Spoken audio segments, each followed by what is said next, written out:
you're also absolutely right. And sort of, if there is no standard of measurement, it's very difficult to compare. Oh So God, yeah. even, if Google comes with different numbers and they use different metrics, then you compare apples and bananas and or apples and oranges, and Hmm. then that triggers even more discussion and disbelief in the numbers and the metrics. So Well, to absolutely. that point, I think what's so fascinating, not sorry to interrupt, but you actually like the FTC will disallow you from being able to claim that your product or your AI model is more sustainable than somebody else's because of what you just described. Like, I remember when I was on the devices side of Microsoft, we built a laptop. It was 40% lower embodied carbon than the one before it. We were really proud of everything we did to use all these recycled materials, decarbonize the supply chain. And so our marketing team was like, okay, we'd love to market this. We'd love to say it's more sustainable than apples. And all of our lawyers were like, no, we can't do it. There's no standard. We can talk about ourselves, but we can never make a comparative claim because they could sue us by saying, like, hey, you guys have a different standard that's easier than our standard. I don't think that's the case. But like that's one of the reasons why you're never going to hear, at least not in the near term, anyone try to claim that they have a more sustainable AI model than a specific other model. They might claim it in the abstract, but they can't really do that comparison legally yet. Right. And this is sort of the the the last moth in disclosing. But when we look at STS, we started from a simpler observation. And the Hmm. observation is, if you are in the supply chain, we studied actually, and thanks to the interns that you know contributed, we studied the car and tire industry because it's sort of obvious to everybody cars have tires and so on. Yep.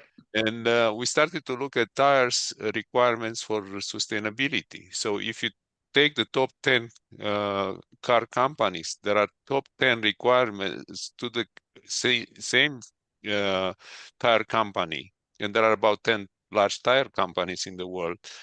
So you have 100 requirements flowing between them because there is no standard on what you can request and how you do the reporting and how you use the data. So Hmm. that's where the whole idea came. We need to and we started with information transfer, not data transfer, and we still have difficulties to explain to people that before data you have to decide exactly what you said, what you can disclose. For instance, you have a great example, Hmm. and all this cost time, cost energy, reduces the sustainability of your operation. And also, I would add is, I think what's so tricky is once you set a standard too, that also can kind of sometimes lock in some cases, the wrong behavior because maybe the standard missed something that it didn't know it was missing, as a great example. So, in the world of like Energy Star, for example, that is wanting you to make a lot of kind of assumptions about the energy states of the device, like in these test, almost in like test environments. Right? But um, there's no real ability for Energy Star to recognize work you can do via like over the air software updates to make the thing more sustainable or more energy efficient once it's already out in the market. Because you have to label it a certain way. And this was actually a big issue for us and Xbox. So when we initially had to start our reporting for all of our carbon emissions at Microsoft, the way we had to estimate the power usage of Xbox was saying like, hey, at the point of sale, based on these test states, we have to estimate the lifetime energy usage of that Xbox and then put it in our numbers that year. So we kind of had to like account for the whole lifetime Right. at point of sale. But that doesn't let us as an industry focus on things like what we can do to make more sustainable games, which is a really cool industry and something that we've done a ton on. So that's actually a place where we decided to diverge from a standard and say we're actually going to report telemetry-based energy usage rather than Energy Star or like the Energy Star equivalent, I should say, for games. And so it was able to show an emissions drop of, I think, over 1 million tons of emissions because we were able to show all the benefits from what we could do to make the games more sustainable once they were already out in the field. Surely, standards are reactive in the sense that, at least in the telecom and IT, something has to happen, something has not to work, and the standard is sort of, oh, okay, it's either costing too much or we cannot have compatibility in our. Sure. But large standards organizations never stop. I'm thinking of 3GPP, which was 3G, 4G, 5G, and now working on Hmm. 6G. So there is a, it's a everlasting construction project, right? Yes. You're absolutely right. I'm not going to defend the standards process, but there is definitely this gap because it's a time gap, and as we accelerate technology, let's try to think about an AI standard. Where do we even start? You know, Totally. should we be using only like English, for instance, for prompts? As a simple, Yeah. Well, I'm with you. Like, I think standards are really helpful. But to your point, it always has to be a perpetual construction. And I think the example I shared with Xbox is a great one, which is the greenhouse gas protocol outlined in their standard how you should account for the emissions of a device when you sell, like a connected device when you sell it, and that was to estimate the lifetime emissions. We then put out our standard and we said, hey, we think there's a better way to take live data and use that instead so that we can reward better behavior.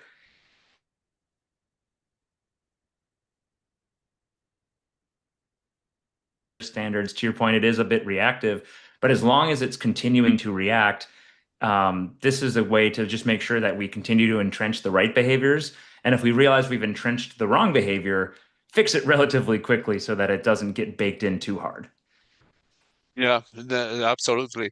Still, I was looking for a long time. I thought that the only standard in the world that is respected was the phone, rotary phone, until I found in Germany, in Siemens, a phone which had a double zero, had an extra.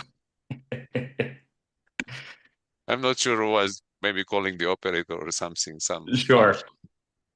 But they had a museum of the telephones, and the dialing had another, you know.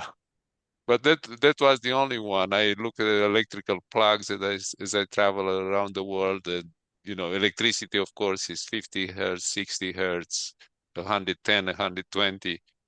So Hmm. we don't have a common standard. I don't think globally we're capable to create a unique standard. What we create is actually interoperability between standards.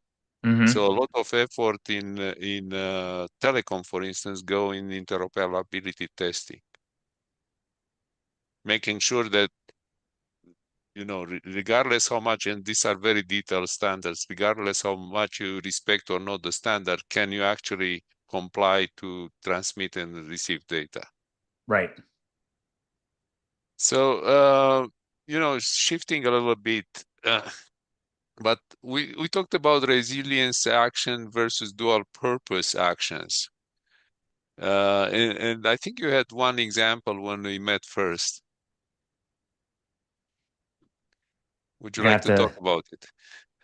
Yeah, on resilience versus dual purpose, I'll have to jog my memory of exactly what we spoke with. But I think there is this very interesting world You we live compare in. the seawall with rooftop solar panel or panels, That's and right. was how you know one is resilient. And please go ahead. Yeah, well, I think like resilience, maybe we should just specify, I think, what we're meaning by resilience here. In my mind, resilience here is almost like climate resilience, climate adaptation to a changing climate. And so if I'm a municipality, if I'm a city and I have $10 million for sustainability, I have to figure out how much of that do I want to invest in things that will make a more sustainable environment versus how much of that I need to invest in something that will protect me from an unsustainable environment. And the seawall example is a great one, which is if storms are getting worse and water levels are rising, then you might say, well, we need to go and build a seawall to protect our town. But in the process of building that seawall, you are not necessarily making anything more sustainable. You are spending money to protect. Now, the question is, are there things that we can do that are both more sustainable and more resilient at the same time? And I think that becomes the sweet spot. And a great example of this is like I think about hurricanes often. I've gone and done hurricane disaster relief in the past. Spending some time down in Texas, and one of the things that has we have like a very like an unresilient environment is one that's just full of concrete everywhere because concrete doesn't absorb water. And so it just kind of filters it and or it kind of shoves it off into these choke points, and that ends up exacerbating floods versus like a wetlands, which can absorb a lot of that excess water just directly into itself. And so, like wetland restoration as a result is a great example of something that can be both a resilience play and a sustainability play at the same time. Because if you're bringing wetlands back into existence, that'll dampen some of those worst effects of storms while also bringing the biodiversity back, bringing some carbon capture from the wetland um, alongside the way. Those are those win-wins that I think are really important to try to figure out. Very interesting. And talking about hurricanes and resilience, people learn now to predict, at least on a short notice. I lived in Florida, living in Texas. They predict in a short notice. So I think it's resilience by just, moving away from the path. It's not really sustainable for a long term. And for instance, the highways get jammed, and it's a lack of sustainability of the solution, right? Eventually, you try to be resilient, you try to move away, and just stuck in a car on a highway. Well, and I think that is part of the challenge is, when we make these decisions, are we locking ourselves into something that is not resilient? And I think that ends up always being the question we should ask ourselves. Because if we're Houston and we're like, oh, just one more lane, we only have 15 lanes. What if we get 16 lanes on our freeway?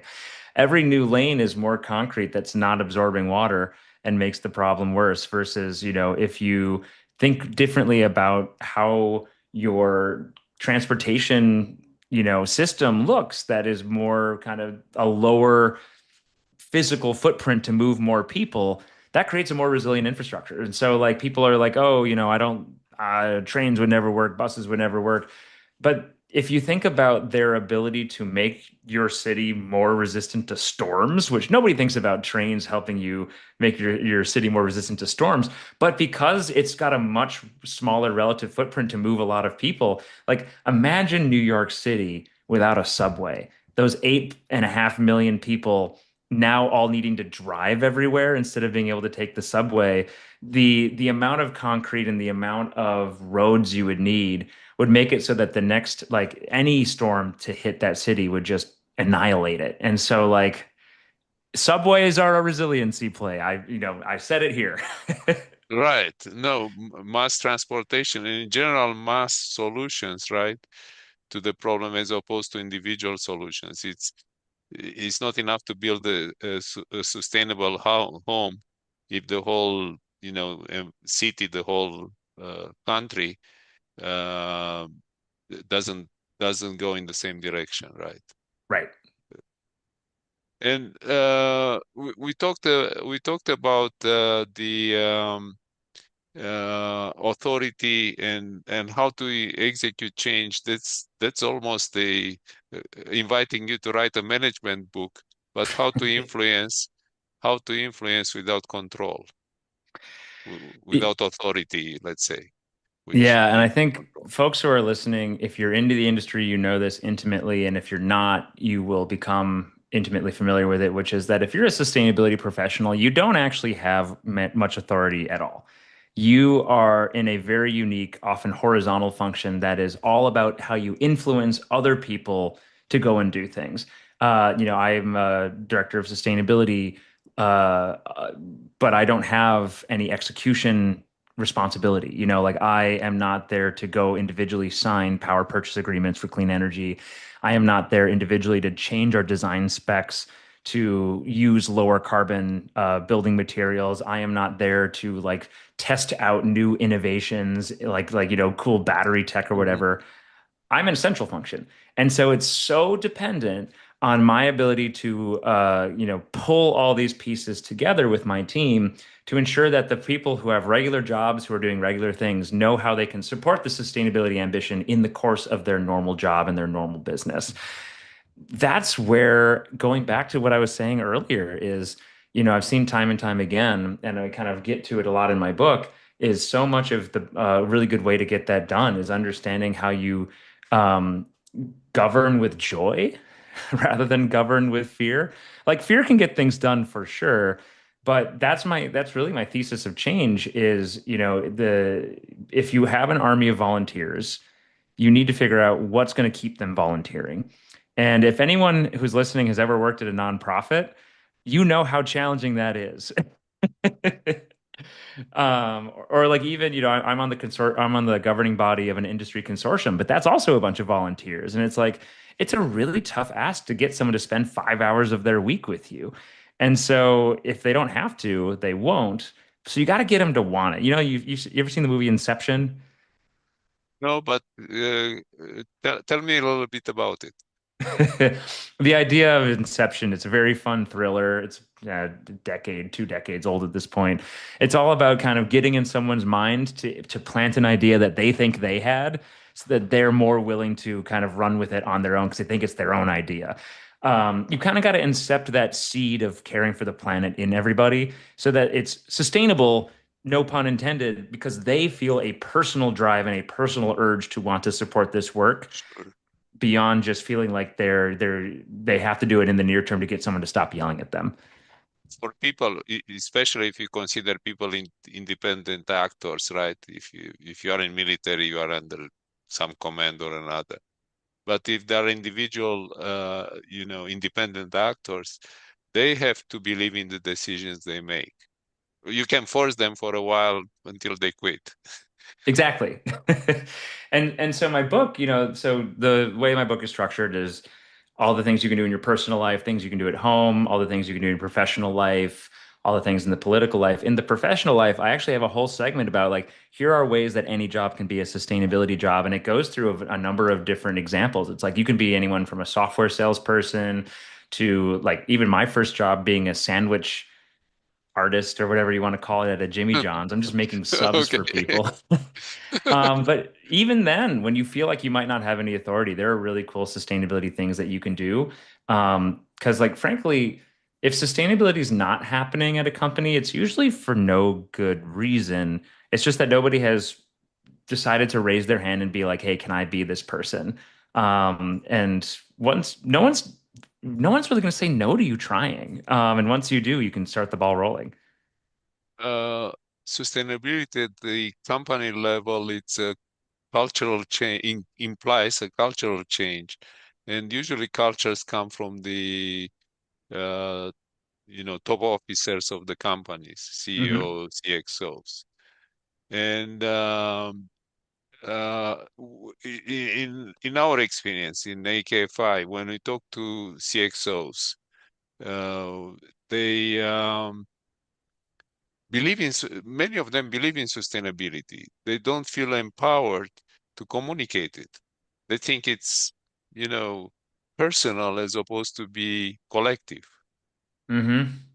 And that leads me to a question about why the CEOs, especially, and the top of the pyramid, do not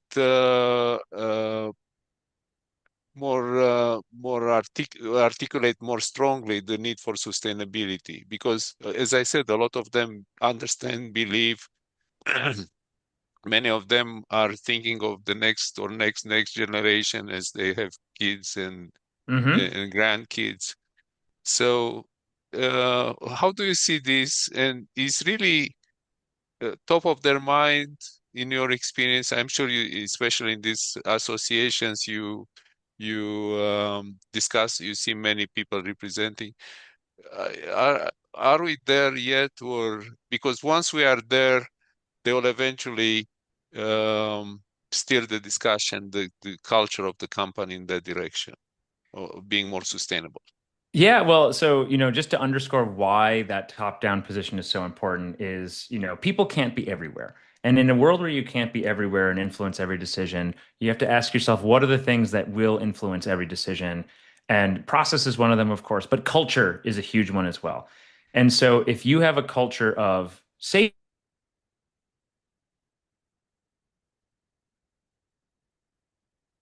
is engendering the right behavior in your employees to always think to do, even if it's not explicitly in the process, to double check and make sure that that screw is really twisted in.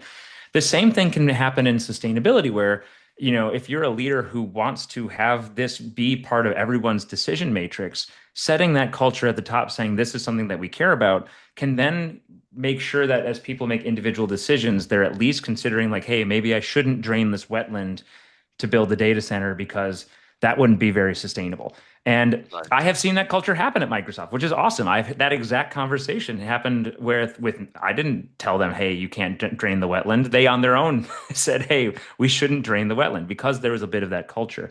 But the broader question, though, is what is it competing with? And I think this is one of the things that probably keeps a lot of CEOs and C-suite folks from really pulling this culture all the way down is there's really two things that are countervailing. One is the culture of making money for shareholders. That is the primacy. That's always The going to be the rule is the primacy. rule is not even a culture. It's beyond culture, I shall say. Well, it's a tricky one because if you are not putting your shareholders first, you can be sued, which is just an unfortunate side effect of the world in which we live in. But I think some executives think that a culture of sustainability could threaten the culture of profit. These do not have to be one versus the other. They can absolutely go hand in hand. So I think that's a misconception that I think some executives hold. And the other one, which is unfortunate, is that if you do it the wrong way, you can unfortunately alienate parts of your employee base because we live in an environment where misinformation has led people to believe that it might not be real. And so, if you make this a big part of your culture, like if you're a great example, Tractor Supply, the retailer, they had sustainability goals and they rescinded them because it was counter to the culture of their employees and of their customers. And so there is an unfortunate world where, unless you can figure out the right way to talk about sustainability, that can also burn a C-suite executive because if it's too broad, you might pull people away. Now, there are a lot of things that are completely bipartisan that you do not need to worry about, like, water conservation. Who's against saving water, as an example? But you have to be very thoughtful if you're going to pull a top-down kind of culture build around sustainability, and that's probably why a lot of executives maybe might be sheepish on trying. And by the way, I should commend you and all the authors of sustainability. I don't agree with everything they write, but even if let's take the extreme case, there are writing a book against sustainability and the cost, and we've seen those books as well and Of articles course. and so on. They still have an important factor. They raise the awareness. And as we talked about, especially in democracies where individuals are individual actors, right? They make their own decisions at the end. That influences the mindset.